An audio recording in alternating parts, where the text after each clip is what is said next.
press conference mengenai Jakarta Property Highlight 1H 2021 untuk sektor rental apartemen, strata kondo, dan juga office. Sebelumnya perkenalkan, saya Monica Nelis selaku moderator hari ini dan juga marketing communication dari Natfra Indonesia. Senang sekali bisa bertemu dengan rekan-rekan media semua hari ini walaupun masih dalam sesi virtual ya. Dan juga saya ingin menyapa beberapa Bapak Ibu dan juga rekan-rekan dari Natfra Indonesia yang telah hadir. Pertama tentunya senang sekali turut hadir dengan kita semua di sini. Pak Wilson Kalib selaku Country Head dari Natfra Indonesia. Selamat pagi Pak. Lalu juga ada pagi Pak Wilson. Terima kasih Pak.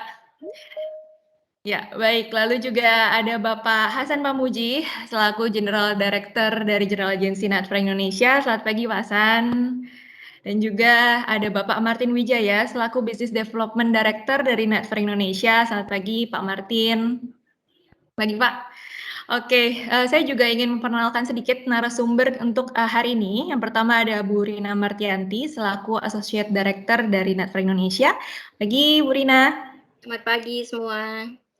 Ya, dan juga selanjutnya ada Ibu Syarifah Syaukat selaku Senior Research Advisor dari Natfra Indonesia. Selamat pagi Bu Sari. Ya, oke. Selanjutnya sebelum acara dimulai, saya juga ingin membacakan sedikit agenda mengenai hari ini, apa saja yang nantinya akan kita lakukan di preskon hari ini. Yang pertama adalah welcoming notes dari saya, dan juga nanti dilanjutkan welcoming speech dari Bapak Martin Wijaya, lalu juga setelah itu kita bisa langsung masuk ke acara inti untuk presentasi dari Ibu Syarifah Syaukat mengenai Jakarta Property Highlight 1H 2021 untuk sektor rental apartemen, strata kondo, dan juga office. Lalu setelah itu kita tentunya akan ada Q&A sessions. Jadi nanti jika memang ada rekan-rekan media yang ingin mengajukan pertanyaan, ingin berdiskusi, dan juga ingin berpendapat, kita sangat terbuka sekali untuk kita lakukan di sesi tersebut. Baik, saya kira mungkin itu dari saya. Selanjutnya saya akan persilakan untuk Bapak Martin Wijaya untuk memberikan kata sambutan. Silakan Pak Martin.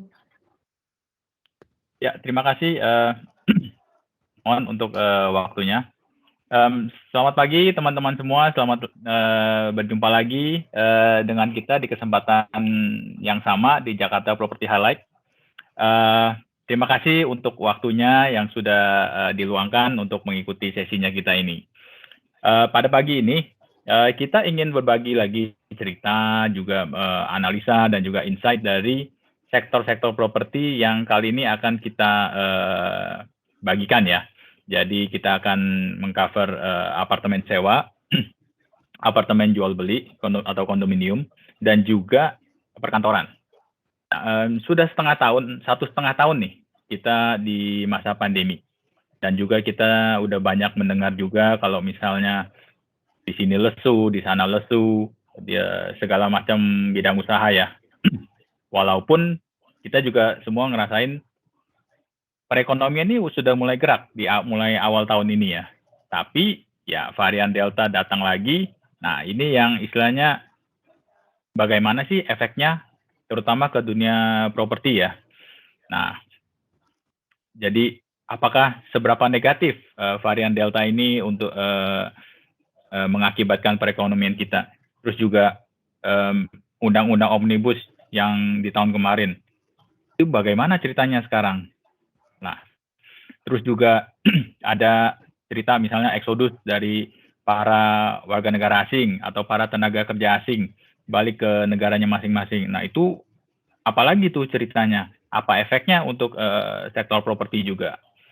Nah, juga kita ada pengurangan ya, penurunan suku bunga dari Bank Indonesia sampai ke level terendah sepanjang sejarah nih, sampai ke sekitar 3%. Lalu efeknya apa untuk sebagai insentif di sektor properti? Nah, ini semua yang akan kita bahas satu persatu, sektor by sektor oleh Sari nanti ya. Nah, oke, jadi tanpa berlama-lama kita langsung aja ke sesinya Sari. Ya, waktu saya kembalikan ya ke Monik ya. Terima kasih. Ya, thank you Pak Martin atas sambutannya. Oke, mungkin tanpa membuang banyak waktu, kita bisa langsung masuk ke acara inti kita.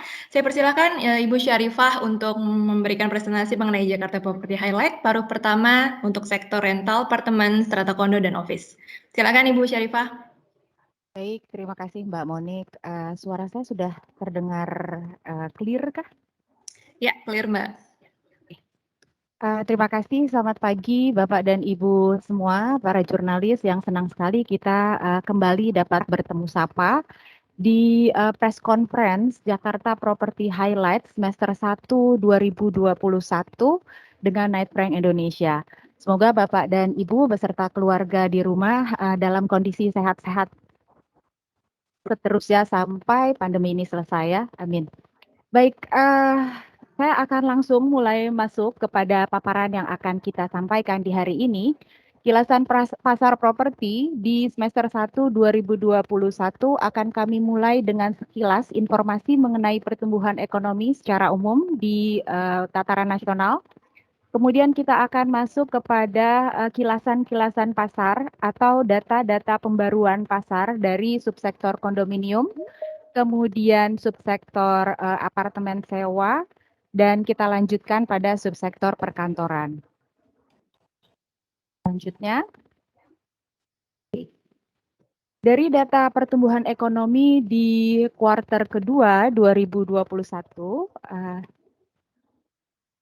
page down berikutnya Mbak, oke.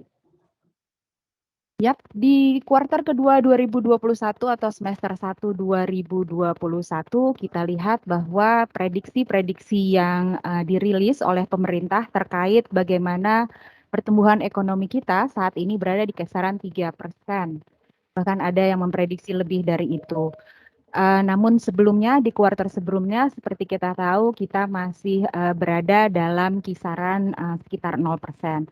Dan secara umum seperti yang disampaikan oleh Pak Martin sebelum ini bahwa suku bunga memang saat ini berada di 3,5% dan kurs per akhir semester 1 2021 berada di kisaran 14.542 rupiah. Baik, selanjutnya.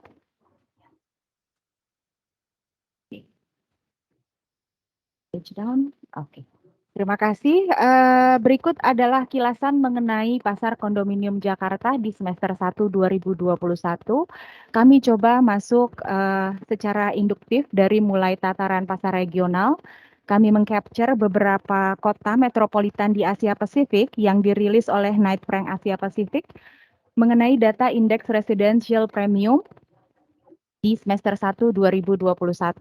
Jika kita lihat tabel di sebelah kiri, Bapak dan Ibu bisa lihat bahwa fluktuasi atau variasi indeks residential premium cukup berwarna di beberapa kota metropolitan di Asia Pasifik. Kita lihat Beijing, Tokyo, dan Seoul saat ini berada pada tingkat indeks tertinggi.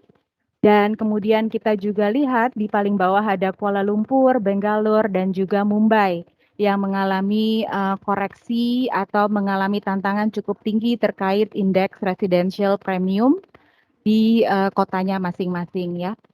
Dan jika kita melihat, kita meng-highlight Jakarta. Jakarta secara umum masih berada dalam tataran positif ya, meskipun angka ini adalah angka yang terkoreksi dari tahun-tahun sebelumnya. Ada pada angka 0,8 untuk indeks residential premium Jakarta. Lanjut. Oke. Berikut adalah kondisi kondominium, pasar kondominium Jakarta. Kita langsung mengerucut masuk kepada pasar kondominium Jakarta.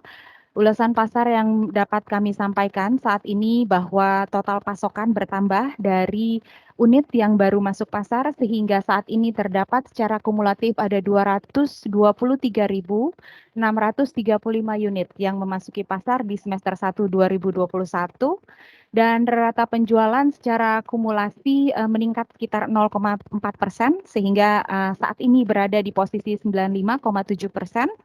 Dengan rata harga berkisar 34 juta per meter persegi atau melemah sekitar 4,8% dari tahun sebelumnya.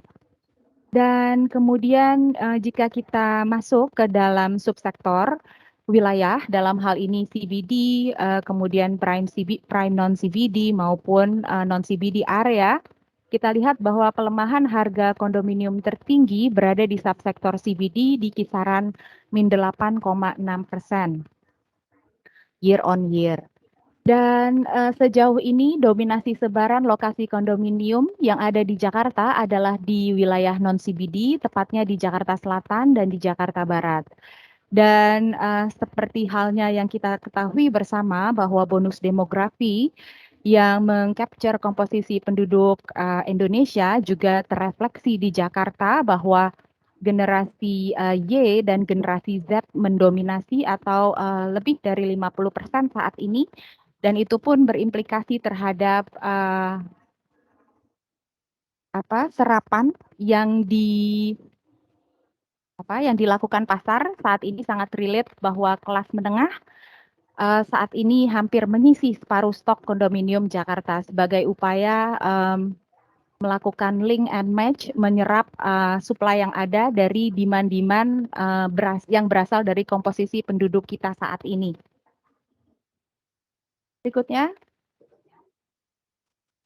Berikut adalah gambaran secara umum mengenai pasokan dan permintaan.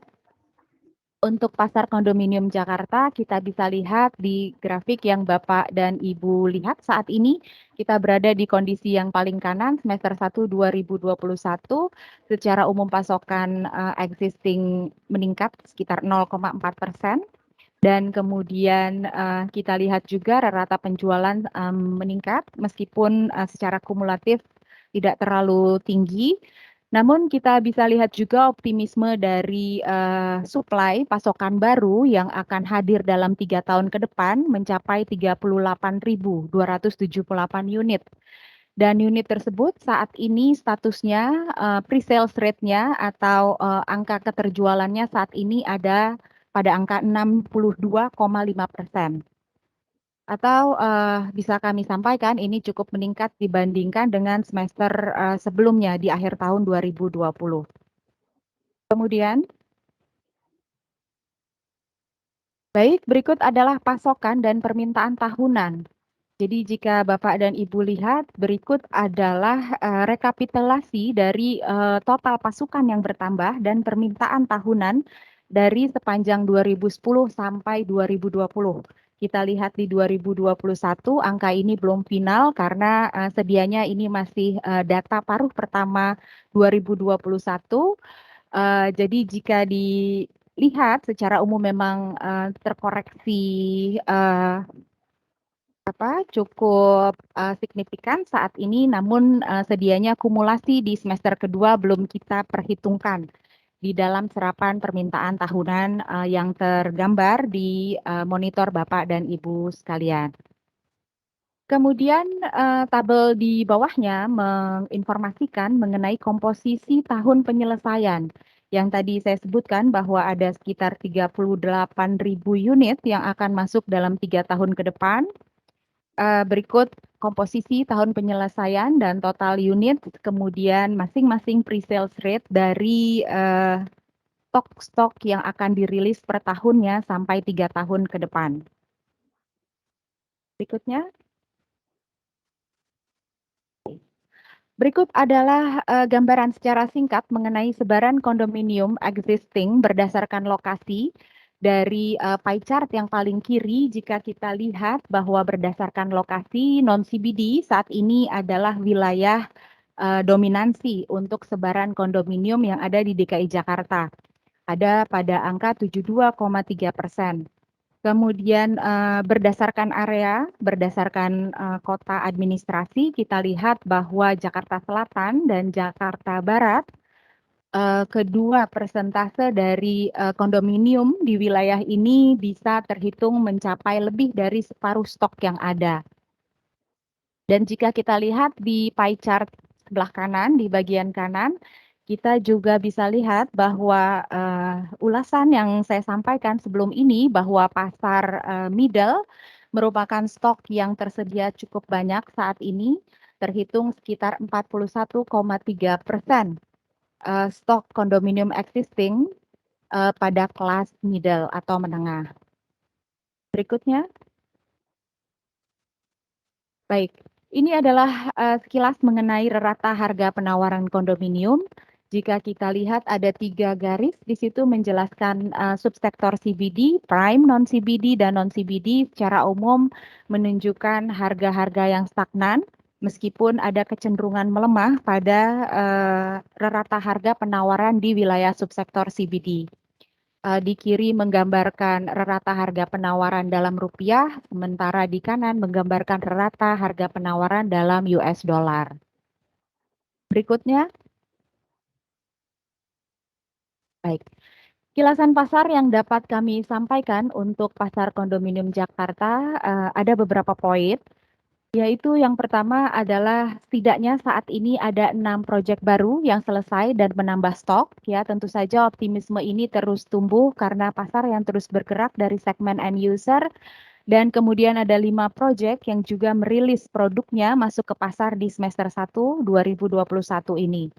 Sementara itu seperti yang kami sebutkan sebelumnya bahwa pre-sales atau penjualan pada unit-unit baru mencapai 62,5% yang secara kumulatif meningkat sebesar 5% dari semester sebelumnya. Dan kami juga melihat beberapa fenomena dan mencoba menganalisis beberapa temuan bahwa penjualan unit di kelas middle dalam hal ini yang berlokasi di sekitar wilayah stasiun MRT memiliki kecenderungan kumulasi penjualan yang lebih baik atau berada pada nilai penjualan yang di atas rata-rata. Demikian juga untuk penjualan unit baru yang berada di sekitar wilayah TOD atau Transit Oriented Development memiliki performa yang di atas rata-rata pre-sales rate, yaitu jika kita sebut bahwa pre-sales rate saat ini sekitar 62,5%, maka unit-unit yang ada di wilayah TOD, unit-unit baru memiliki performa di atas angka tersebut. Sementara itu ada 18 proyek yang kami recap saat ini melakukan penundaan pembangunan atau sekitar 19% dari total future project pasar kondominium Jakarta saat ini. Dan tentu saja developer dalam hal ini juga merilis berbagai promo yang tidak hanya dihadirkan oleh private sector sendiri, tapi juga digabungkan dengan insentif-insentif yang dirilis oleh pemerintah seperti perpanjangan PPN yang juga berlaku sampai saat ini, sampai akhir 2021, dan promosi-promosi lain yang diberikan oleh developer untuk menarik minat konsumen saat ini. Ya. Baik, saya akan masuk kepada kilasan pasar apartemen sewa Jakarta. Secara umum saat ini total pasokan masih tetap dengan semester sebelumnya atau berada pada angka 8.978 unit dengan tingkat penyewaan yang terkoreksi atau menurun 3,4% dari semester sebelumnya. Kemudian itu berdasarkan nilai capture kita dari semester sebelumnya, namun jika kita bandingkan dari tahun sebelumnya, dari semester 1 2020, okupansi ini cenderung meningkat 0,6%, kenaikan okupansi di sektor apartemen sewa. Kemudian jika kita lihat rata harga sewa saat ini cenderung menurun di kisaran 2% sampai 3%. Dan berdasarkan rekam jejak pasar juga kami temukan bahwa terdapat setidaknya 1.670 unit baru atau future supply sampai 2 tahun ke depan yang umumnya atau dominasinya berlokasi di wilayah CBD. Dan satu hal yang bisa kita highlight bahwa saat ini operasional untuk apartemen sewa Jakarta tentu saja mengaplikasikan atau mengantongi sertifikat CHSE. Hal ini diperlukan untuk menjamin kenyamanan kesehatan customer dalam hal ini, termasuk juga pekerja di dalam proyek tersebut. Berikutnya. Baik, Berikut adalah gambaran umum pasokan, permintaan, dan tingkat hunian jika kita lihat pada grafik di depan layar kita. Di paling kanan menunjukkan kondisi saat ini pasokan apartemen servis untuk bar dengan warna yang gelap dan pasokan apartemen non-servis untuk bar dengan warna yang terang. Dan kita juga lihat bahwa kisaran okupansinya berada di angka sekitar 57% sampai 60%. Ya. Dan jika Bapak dan Ibu lihat di tabel sebelah kanan bagian bawah, kita lihat bahwa ada komposisi dari tahun penyelesaian unit-unit yang future supply didominasi akan masuk di tahun ini. Ya, kita perkirakan di akhir tahun ini akan masuk sekitar 1.172 unit. Selanjutnya, berikut adalah rata harga sewa di submarket apartemen sewa Jakarta. Jika kita lihat perbandingkan antara apartemen CBD dan non-CBD maupun servis dan non-servis, jika kita lihat sebelah kiri dan sebelah kanan menunjukkan rata harga sewa atau menunjukkan nilai yang sama, namun dalam rupiah dan dalam dolar kiri dan kanan, kita lihat bahwa harga cenderung melemah dan sebenarnya kondisi tersebut juga telah terjadi dari periode atau semester sebelumnya. Berikutnya. Beberapa hal yang bisa kami sampaikan sebagai finding atas update pasar di apartemen sewa, di subsektor apartemen sewa Jakarta adalah beberapa poin. Yang pertama adalah harga sewa dan tingkat okupansi saat ini masih berada di bawah tekanan. Tidak bisa dihindari bahwa implikasi dari pandemi masih dirasakan oleh subsektor ini. Dan kemudian apartemen sewa dalam hal ini servis dengan tingkat hunian yang bertahan yang masih terbilang baik umumnya berada di wilayah CBD. Sementara apartemen sewa yang sifatnya non-servis dengan tingkat hunian yang juga bertahan umumnya berada di wilayah prime non-CBD. Di antaranya atau seperti wilayah-wilayah Pondok Indah dan Kebayoran Baru. Kemudian staycation masih berlangsung, program ini atau promosi ini masih berlangsung dalam kerangka short term dari konsumen lokal, sementara kontrak long stay ini juga yang berkontribusi mempertahankan tingkat hunian di subsektor apartemen sewa Jakarta saat ini. Jadi double impact dari kedua klausul ini yang memberikan kontribusi dalam resilience-nya subsektor apartemen sewa Jakarta saat ini.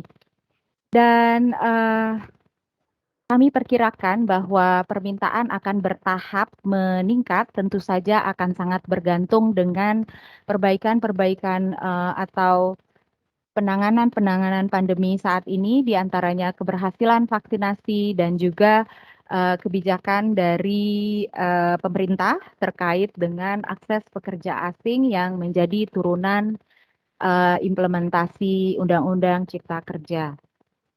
Berikutnya, saya akan masuk pada kilasan pasar untuk subsektor perkantoran di CBD Jakarta. Kami coba membahas dalam makro scale dulu, yaitu ulasan pasar regional di Asia Pasifik.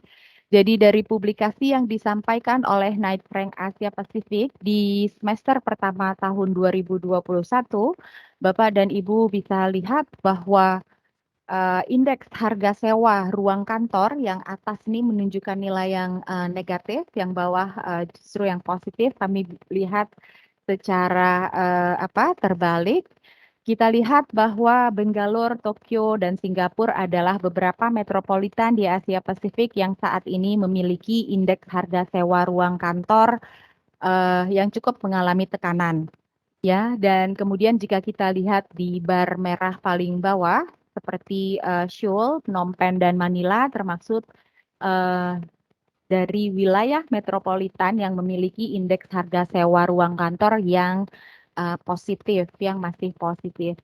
Jika kita lihat Jakarta, dalam hal ini Jakarta masih cenderung menantang kondisinya berada di bawah Singapura untuk indeks harga sewa ruang kantor.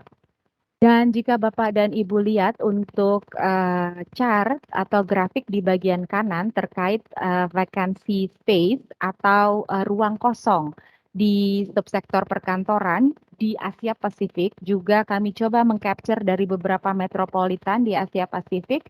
Kita bisa lihat bahwa Bangalore, Singapura, dan Kuala Lumpur secara luasan area memiliki luasan yang tertinggi dari perspektif ruang kosong di perkantoran, ya. Sementara Jakarta, Tokyo, dan Seoul membayangi terkait posisi ruang kosong perkantoran saat ini di semester ini.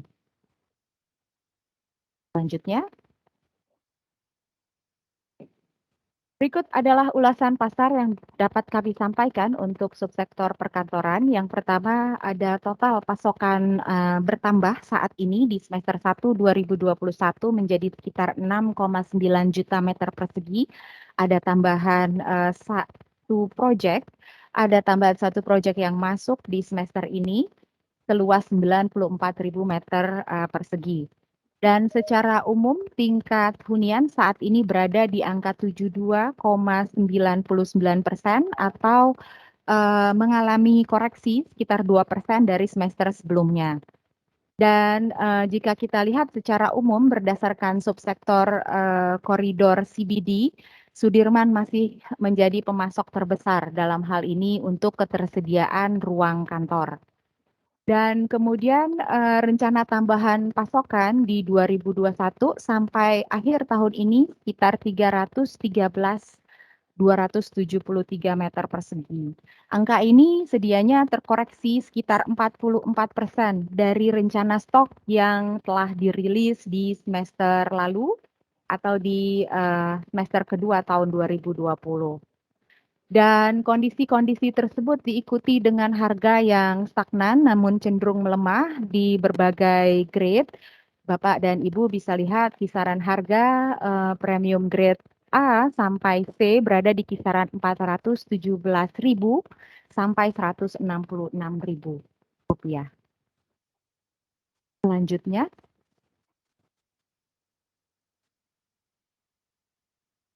baik. Chart ini, grafik yang Bapak dan Ibu lihat secara umum menggambarkan pasokan, permintaan, dan tingkat hunian. Kita boleh melihat di bar yang paling kanan itu kondisi saat ini bahwa ada sedikit peningkatan terkait pasokan. Namun permintaan kumulatif atau bar abu-abu di sebelah paling kanan ini menunjukkan sedikit penurunan. Dan demikian juga terkait tingkat hunian yang seperti kami sampaikan sebelumnya, ada koreksi sekitar 2% dari semester sebelumnya. Dan jika Bapak dan Ibu coba lihat di tabel berikutnya, bisa kita lihat bahwa beberapa tipe dari sektor perkantoran, rental, strata title, dan owner occupied yang secara umum masih mendominasi tipe rental office saat ini dengan tingkat hunian berada di kisaran 75,18%. Dan seperti yang kami sampaikan sebelum ini bahwa dalam perspektif Asia Pasifik juga telah terekam bahwa ruang kosong di perkantoran saat ini terekam sekitar 1,8 juta square meter. Selanjutnya, baik, saya lanjutkan untuk rata harga sewa. Seperti Bapak dan Ibu lihat saat ini secara historical record cenderung stagnan dan ada kecenderungan melemah pada salah satu grade. Kami rasa ini adalah proses-proses adaptasi dari setiap kelas pasar yang dilakukan dalam menghadapi pandemi yang masih berlangsung saat ini. Selanjutnya, Baik, saya akan mulai dengan grafik atau chart yang di sebelah kiri. Berikut adalah serapan ruang tahunan CBD. Ya, jika kita lihat pada grafik biru paling kanan, kondisi semester 1 2021, kita lihat berada pada kondisi yang korektif. Ya, namun sedianya ini belum mencerminkan seluruh atau sepanjang tahun ya, merefleksikan rekam jejak pasar di sepanjang tahun 2021 karena kita baru saja merecap data semester 1. Sehingga harapan kita dengan berbagai perbaikan dan pemulihan dan membaiknya angka-angka ritme kasus di Jakarta tentunya juga di metropolitan lain di Indonesia diikuti oleh daerah-daerah lain, angka ini akan bergerak positif. Kemudian jika kita lihat per kelas ruang perkantoran, kita lihat di grafik yang atas berwarna abu-abu, kita lihat bahwa untuk kelas A, kelas grade A dan kelas grade C masih berada dalam serapan ruang yang positif, yang terbilang positif, namun koreksi terjadi untuk kelas kantor pada premium A dan kelas B. Kemudian jika kita melihat masih terkait serapan ruang, kita lihat per submarket, per koridor. Dalam hal ini kita lihat di gambar atau di chart dengan warna biru muda, kita lihat bahwa Gatot Subroto dan Kuningan saat ini masih memiliki serapan ruang dan okupansi yang cukup baik dibandingkan koridor lainnya. Berikutnya.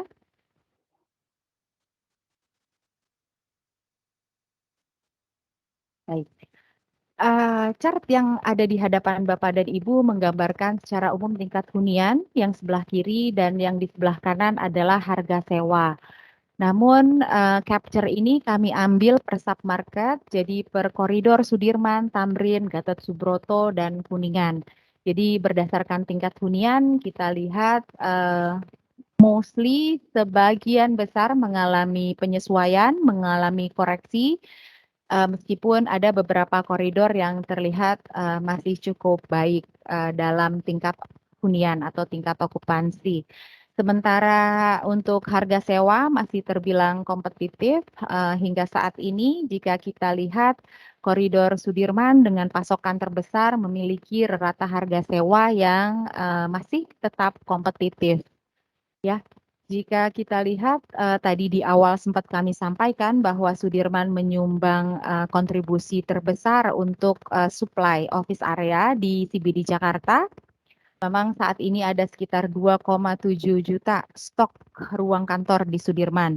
Yang diikuti berikutnya stok terbesar kedua datang dari koridor Kuningan. Selanjutnya. Baik. Berikut adalah kondisi atau gambaran mengenai feature supply atau proyek-proyek yang akan di-launching di 2001. Kita lihat ada 3 proyek, Daswin Tower, Menara BRI, dan Tamrin 9. Yang secara umum bisa kami sampaikan juga bahwa Daswin Tower akan beroperasi di bulan ini. Ya, kemudian untuk future supply sampai tahun depan kita recap ada sekitar 464.000 square meter yang akan masuk di area CBD Jakarta. Namun kondisi ini sedianya diikuti oleh kondisi di mana 4 proyek memutuskan menunda memasuki pasar sampai batas waktu yang belum dapat dipastikan. Selanjutnya.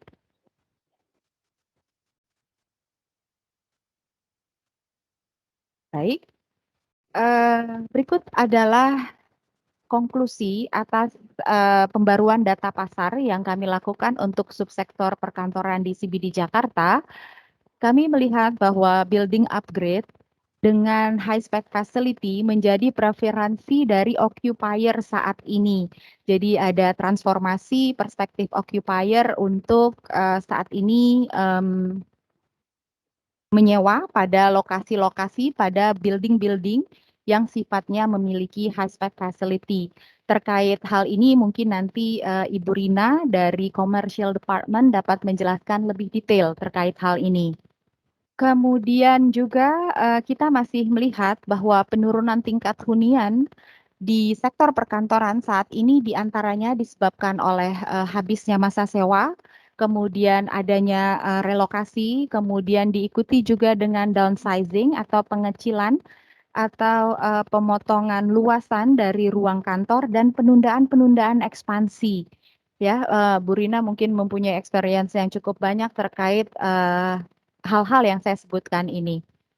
Dan dapat kami sampaikan juga bahwa fenomena relokasi ruang kantor di pasar CBD ini umumnya berpindah masih dalam wilayah radius CBD juga. Ya, jadi relokasi tidak dapat dipungkiri, namun terjadi masih di radius wilayah CBD. Sementara itu untuk pengurangan luas dari ruang kantor umumnya diikuti dengan redesign ruang kerja. Rasanya sangat logik karena hal ini diperlukan untuk meningkatkan efektivitas penggunaan ruang bagi para pekerja sendiri. Dan saat ini kami merecord bahwa beberapa sektor masih bertransaksi dalam menyerap ruang kantor.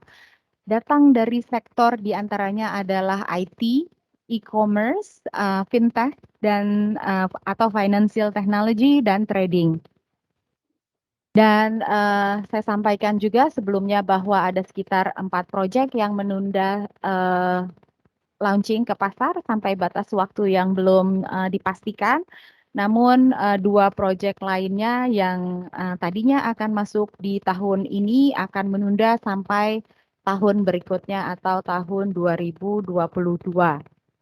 Dan seperti yang kita rasakan saat ini bahwa WFH masih terus berlanjut, namun tidak bisa kita pungkiri bahwa ruang-ruang kerja merupakan pusat inspirasi, pusat kolaborasi, dan juga pusat kita mendivisikan culture dari perusahaan untuk para pekerjanya dapat lebih produktif, ya, mengaktualisasikan diri sehingga tidak dipungkiri pola kerja hybrid diperkirakan akan menjadi alternatif tren di tahun ini, di mana beberapa fungsi dari divisi-divisi dapat dievaluasi untuk tetap melakukan WFH atau dapat melakukan split operations dalam proses-proses kehadiran tatap muka di kantor. Baik, selanjutnya saya rasa ini adalah slide penutup. Demikian yang dapat saya sampaikan untuk press conference Jakarta Property Highlight semester 1 2021 dari Knight Frank Indonesia. Selanjutnya sesi akan saya kembalikan ke Mbak Monica. Silakan Mbak Monica.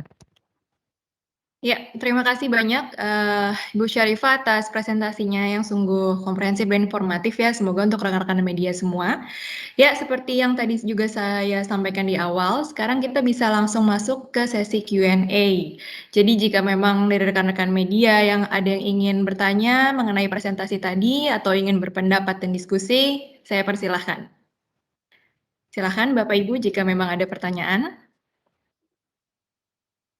Baik, terima kasih Monica. Jadi saya Rina, saya in charge untuk office sector di Knight Frank Indonesia, rekan-rekan media. Untuk trend office seperti yang telah tadi disampaikan oleh Mbak Sari, bahwa memang ada penurunan di tingkat hunian, tetapi tidak signifikan, jadi hanya 2%. Dan untuk trennya adalah sekarang mereka untuk para corporate occupiers, itu mereka memang melakukan penundaan, terutama di dalam hal expansion atau penambahan ruang sewa. Dan untuk yang relokasi biasanya mereka memang kita sebutnya istilahnya building upgrading. So dari gedung yang memang quality-nya dalam hal HSSE kurang memadai, mereka akan consider ke gedung yang spek HSSE-nya tinggi. Salah satunya adalah gedung yang mempunyai sertifikat green buildings. Seperti itu, karena memang untuk harga sewa sendiri juga harga sewa adalah dari harga asking ke transaksinya memang ada penurunan walaupun juga tidak signifikan. Itu aja sih Monica sekilas untuk insight-nya. Thank you Bu Rina informasinya dan sorry tadi saya masih kangen. Ya, ini ada beberapa pertanyaan yang di kolom chat. Saya bacakan satu persatu. Ya, yang pertama datang dari Mbak Nita.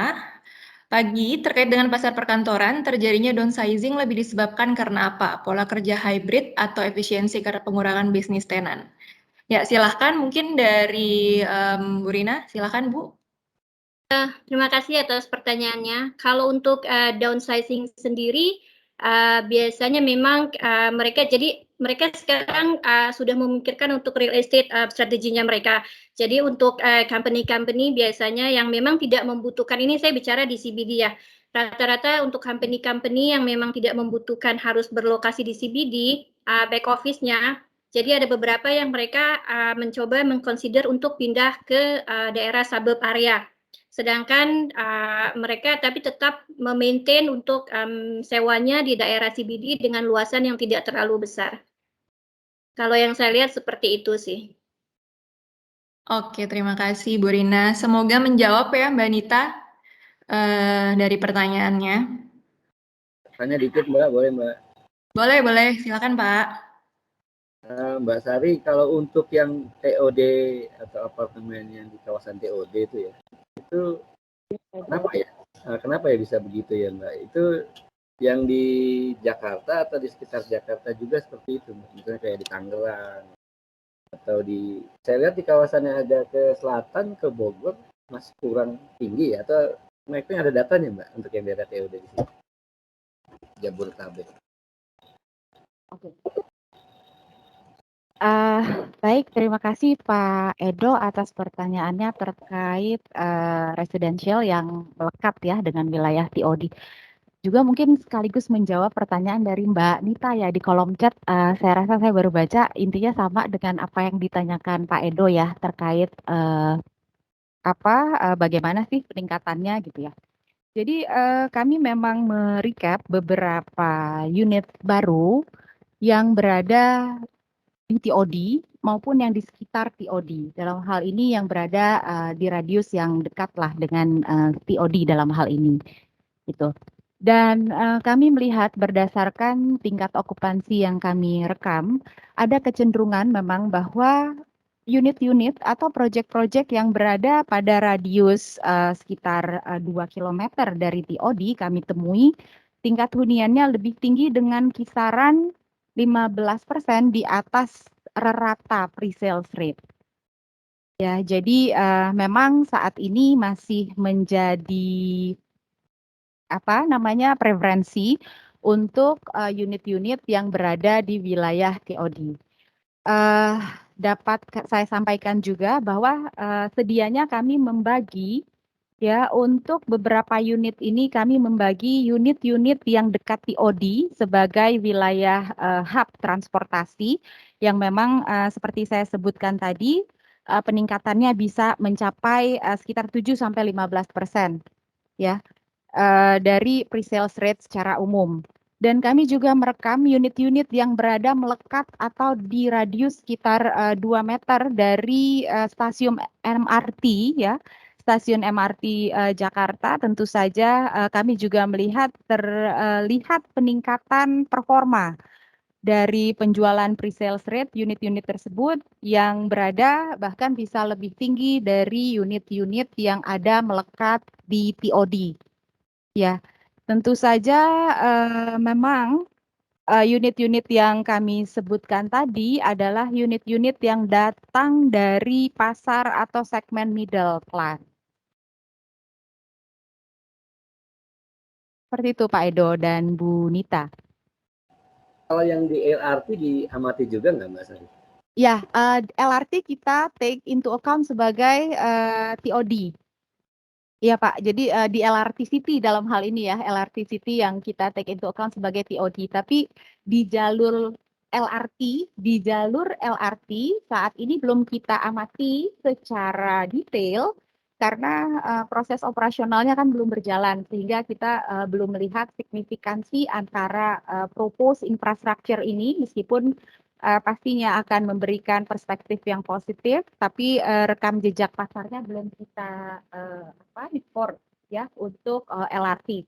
Tapi untuk yang MRT berdasarkan rekam jejak data pasar kami bisa saya sampaikan bahwa unit-unit baru ini cukup baik peningkatan performa penjualannya di atas rata-rata pre-sales rate.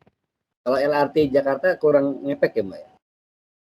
Em, Tadi kan LRT Jabodebek ya yang dimaksudkan. Kalau LRT Jakarta kayaknya nggak ngepek banget ya ke TOD ya, penjualan. kita belum melihat sih Pak implikasi yang positif. Dalam hal ini kita belum melihat secara detail signifikansi dari LRT tersebut ya. Karena kalau kita lihat kan dari ukuran passengernya juga tidak terlalu tinggi dibandingkan dengan MRT yang sifatnya sangat aktif ya. Oke, makasih Mbak. Sehat terus ya. Sama-sama Pak Edo, sehat-sehat juga Pak Edo. Thank you Dan Pak Edo keluarga. pertanyaannya. Thank you Mbak Sari. Ya, Mbak Sari, tadi selain pertanyaan mengenai TOD, juga ada pertanyaan dari Mbak Teti. Itu melihat kondisi saat ini, proyeksi semester 2 terutama untuk sektor hunian akan seperti apa? Saat ini banyak pengembang bilang time to buy. Kalau Knight Frank sepakat dengan hal itu atau tidak? Ya. Silakan Mbak Sari dan Bu Rina, boleh jika ingin menjawab. Dulu, boleh? Silahkan. Bu Rina? Atau Mbak Sari? Aku dulu kali ya, ini karena Boleh. aku lihat lagi hunian ternyata. Baik, baik, ini pertanyaan datang dari Bu Teti dan Mbak Nita ya. Saya hit sekalian karena basically tentang harga di sektor residensial.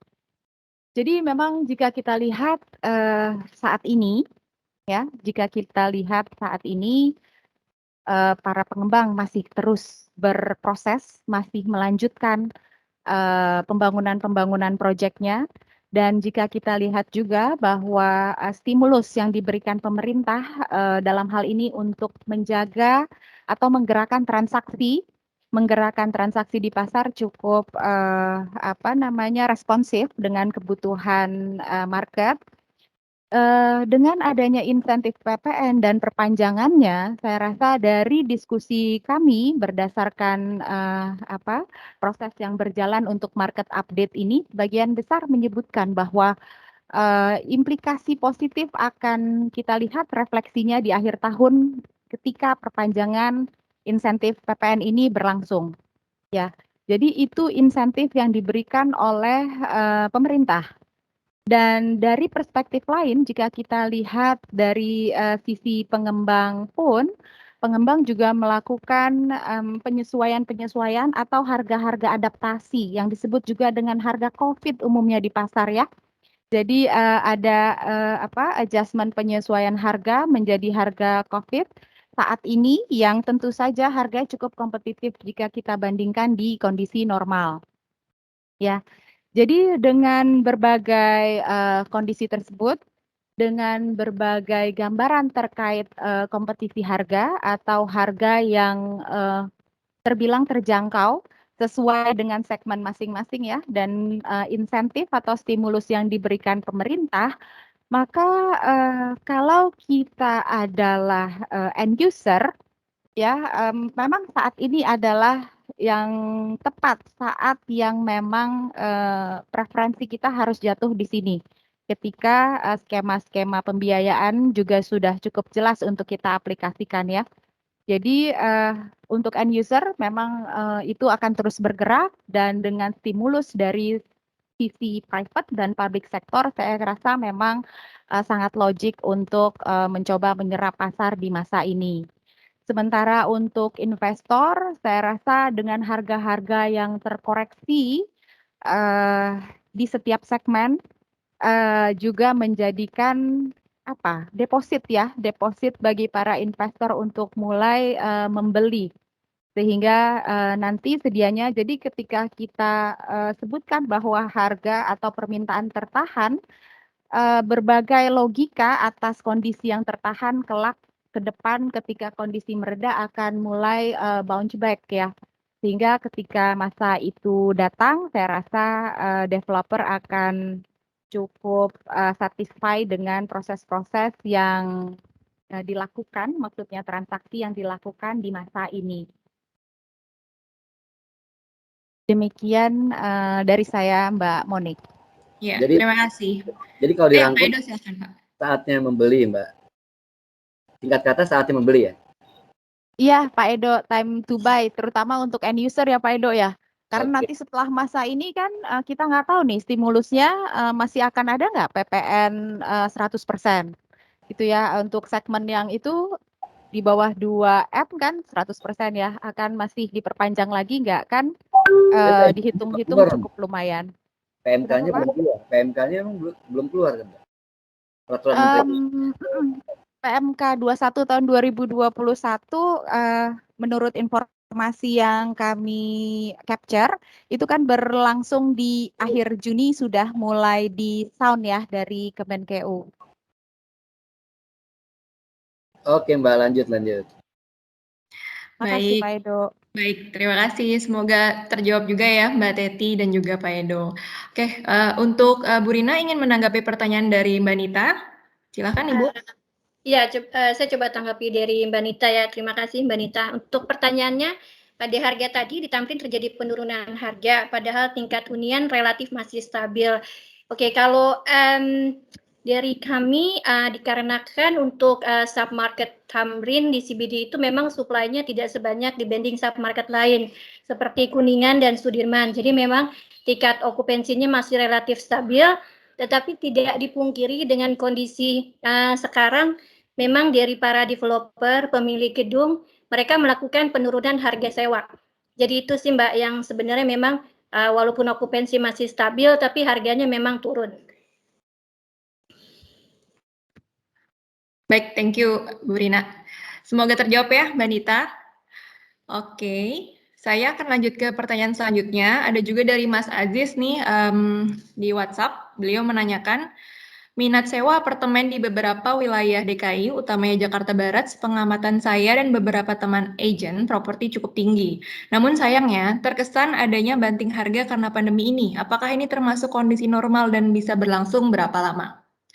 Kira-kira seperti itu pertanyaannya. Silahkan dari Ibu Sari atau Ibu Rina dan juga mungkin dari Bapak Hasan Pamuji jika memang ada feedback dan tambahan, silahkan.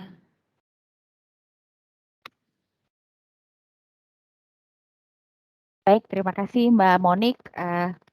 Mohon izin mungkin jika Pak Hasan menambahkan ini nanti entirely akan dilengkapi dari apa yang saya sampaikan. Baik, terima kasih Pak Aziz ya tadi ya.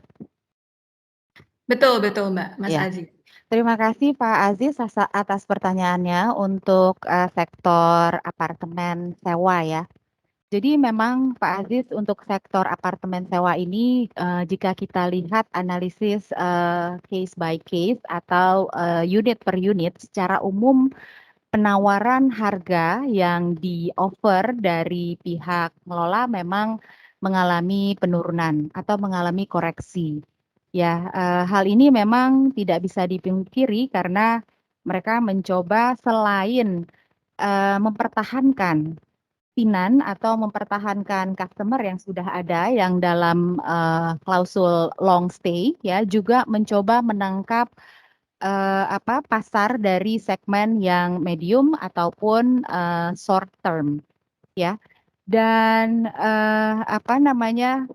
salah satu offer atau salah satu bentuk pengurangan harga ini sedianya tidak hanya untuk bertahan, namun juga kami rasa di tengah kondisi saat ini, ya pertahanan itu diperlukan ketika adanya penurunan hunian, penurunan tingkat hunian. Memang untuk beberapa proyek terlihat masih well perform, ya. Masih cukup baik, bahkan ada beberapa yang tadi di ulasan kami sempat kami sebutkan sempat mengalami sedikit peningkatan Mungkin memang tidak signifikan, namun kami rasa rekaman positivisme atau rekaman peningkatan tingkat hunian di masa ini adalah suatu yang luar biasa gitu ya. Di atas rata-rata pastinya, karena sebagian besar mengalami tingkat hunian yang menurun. Gitu. Jadi ketika trennya menurun, maka saya rasa adalah sangat logik ketika para pengelola mengoper harga yang di bawah dari harga normal pada umumnya, diantaranya untuk melakukan survival atau bertahan, ya mempertahankan tinan yang ada, sekaligus jika memang masih memungkinkan untuk meningkatkan huniannya dari kondisi normal pada umumnya. Saya rasa demikian, Mbak Monica. Kalau ada insight tambahan, saya persilakan. Ya, terima kasih Bu Sari. Semoga terjawab Pak Aziz. Lalu juga ada pertanyaan selanjutnya ya Bu Sari, saya sambung aja dari Mas Aziz juga. Oke, pertanyaannya ada di WhatsApp. Sebentar saya bacakan. Ya, jadi pengembang saat ini banyak melakukan resizing unit karena berbagai faktor dan kelunakan installment hingga 56 kali bahkan lebih demi terjual produknya. Dengan kata lain, kondisi yang terjadi adalah panic to selling. Apakah ini sehat bagi kompetisi industri properti dan dampak apa yang terjadi jika skema resizing dan perpanjangan installment tidak berjalan dengan baik? Ya, begitu. Silakan Ibu Sari. Ini masih di sektor apartemen sewa ya? Iya, masih. Oke. Saya rasa sih sangat logik ya ketika proses resizing karena seluruh lini bisnis pasti akan melakukan evaluasi atas cash flow-nya masing-masing. Sehingga adjustment tentu saja tidak hanya dilakukan pada unsur-unsur operasional bisnis dalam hal ini, tapi juga unsur-unsur penyertanya. Ya, diantaranya akomodasi dan hal-hal yang melekat lah ya dari proses operasional tersebut. Sehingga memang juga kami temui bahwa ada proses-proses yang sifatnya melakukan redesign atau pengecilan luas-luas ruang dalam beberapa proyek di sektor apartemen sewa. Hal ini dilakukan karena memang juga ada permintaan dari customer, dalam hal ini dari Tinan ya, untuk bisa memperpanjang tetap stay di tempatnya saat ini, di apartemen sewanya saat ini, tapi dengan penyesuaian-penyesuaian. Ya, tentu saja penyesuaian harga akan diikuti dengan penyesuaian-penyesuaian facility dalam hal ini. So far sih menurut saya logically framework accepted ya untuk adaptasi atau penyesuaian seperti itu. Karena memang ada permintaan dari customer sendiri. Demikian Mbak Monik. Baik, Bu Sari, terima kasih. Satu pertanyaan lagi, Bu Sari, dari Bu Yanita. Beliau menanyakan, adanya isu Jakarta akan tenggelam. Apakah akan berdampak pada penjualan properti di Jakarta, khususnya untuk rumah tapak dan apartemen? Silakan, Bu. Bu Yanita, pertanyaannya sangat kekinian. Pertanyaannya merupakan headline 2 hari belakangan ini ya. Seperti kita tahu bahwa secara topografi memang Jakarta adalah lowland area atau wilayah dataran rendah. Ya, bahkan 40% dari dataran Jakarta berada di bawah permukaan laut. Sehingga genangan adalah hal yang lumrah. Hanya saja antisipasi tentu aja bisa kita lakukan karena Jakarta tidak sendiri berada sebagai kota metropolitan yang mempunyai topografi dataran yang rendah dan berada di permukaan laut ya. Beberapa kota di Eropa juga punya fisiografi, punya topografi yang sama dengan Jakarta. Ya. Jadi kemudian adakah implikasinya ke dalam bisnis properti? Ya kita lihat secara kasat dan secara pragmatis praktis saja bahwa pasti ada implikasinya ya. Namun apakah itu direct impact atau indirect impact, langsung atau tidak langsung, kita bisa menalar sesuai dengan kebutuhan masing-masing customer atau masing-masing klien dan tinan. Dalam hal ini ketika kita tahu bahwa Jakarta adalah lowland area, ketika kita tahu bahwa resiko vulnerability Jakarta tinggi, ya, wilayah ini tergolong wilayah yang rentan untuk genangan air, maka kita harus berantisipasi. Antisipasi ini untuk meminimalkan atau memitigasi, mengurangi dampak yang akan terjadi ketika terjadinya disaster itu, ya. Ketika ada signal disaster itu kita bisa minimalkan, kita mitigasi. Jadi yang bisa saya sampaikan untuk properti ya, sepertinya para developer cukup baik mengcapture fisiografi Jakarta sehingga upaya-upaya penanganan genangan atau penanganan banjir yang saat ini berlaku di beberapa klaster di Jakarta pun saya kira cukup maju ya. Kita bisa lihat rencana master plan pemerintah dalam hal ini untuk penanganan banjir Jakarta. Dan developer dalam hal ini mencoba mengintegrasikan antara master plan yang sudah dibuat oleh pemerintah dengan klaster yang mereka akan bangun sehingga alur-alur drainase ya, alur drainase atau alur pembuangan airnya sejalan ya. Jadi ada beberapa wilayah properti yang maksudnya beberapa klaster wilayah properti yang mengapply atau mencoba membangun seperti pond atau water pond atau water retention atau basin atau seperti danau-danau buatan untuk menampung genangan dan sekaligus juga memasang pompa ya ketika genangan itu terjadi maka air bisa dialirkan ke laut. Ya, jadi sejauh apa para pengembang ini mampu mengantisipasi disaster, mampu mengantisipasi keterbatasan fisik dari Jakarta dalam wilayah yang dikembangkannya. Ya, tentu saja banyak technological advance yang harus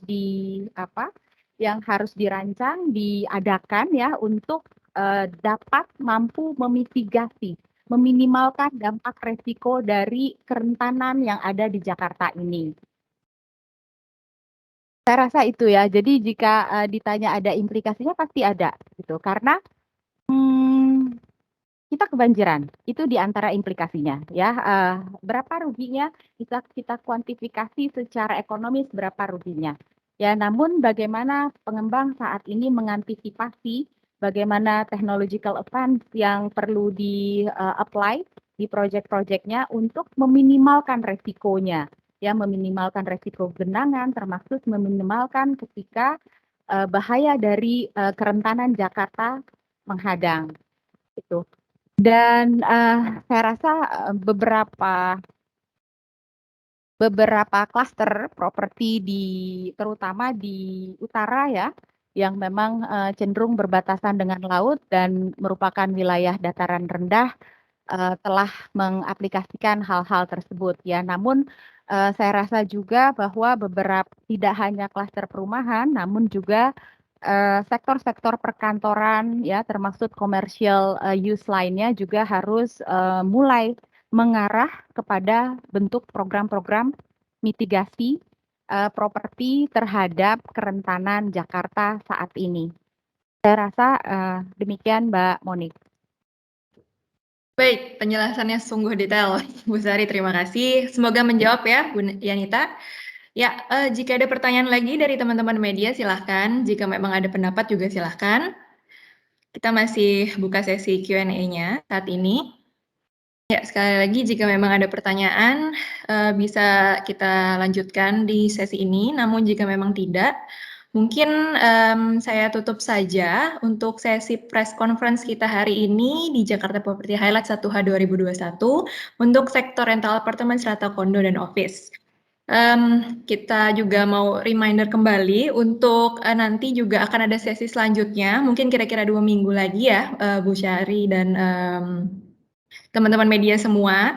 Jangan lupa untuk hadir untuk sesi di sektor industrial dan retail. Ya, mungkin saya tutup saja untuk hari ini. Terima kasih untuk waktunya yang sudah diluangkan. Semoga sehat semua teman-teman media sekalian. Jangan lupa kita juga nanti ada kiriman souvenir. Nanti juga Cindra mata sedikit. Ya, Pak Edo ada tambahan, Pak? Ya, salam juga buat Pak Wilson. Oh, Wilson, baik. ya. Baik, Pak Wilson. Ya. Terima kasih Pak Edo, terima kasih Pak Wilson. Terima kasih teman-teman media semua. Salam sejahtera, sehat selalu. Terima kasih. Terima kasih semua. Selamat Terima siang. kasih semuanya. Ya, Pak Edo. Semua kenaik. Thank you, Pak.